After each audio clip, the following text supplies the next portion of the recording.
I'm going up Cardiac Hill right now, and I just want to show you, instead of me seeing clear blue sky, what we have here is solar radiation management, geoengineering, or us using street language, chemtrails. They've hammered the sky. Can you tell? Look at that. That's not natural, folks. They're spraying. Look how they sprayed the skies. Look up solar radiation management. Harvard admits it. NASA admits it.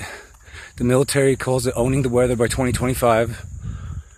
And they use nanoparticulates. Aluminum, strontium, barium. There's chaff up there. Desiccated blood cells, believe it or not.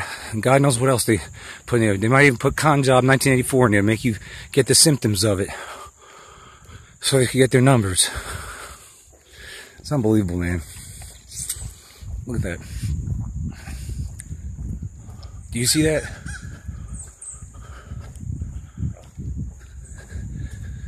You can't say flying to friendly skies. That doesn't look too friendly to me. It's totally unnatural. Unbelievable. Unbelievable. Nobody notices. Nobody.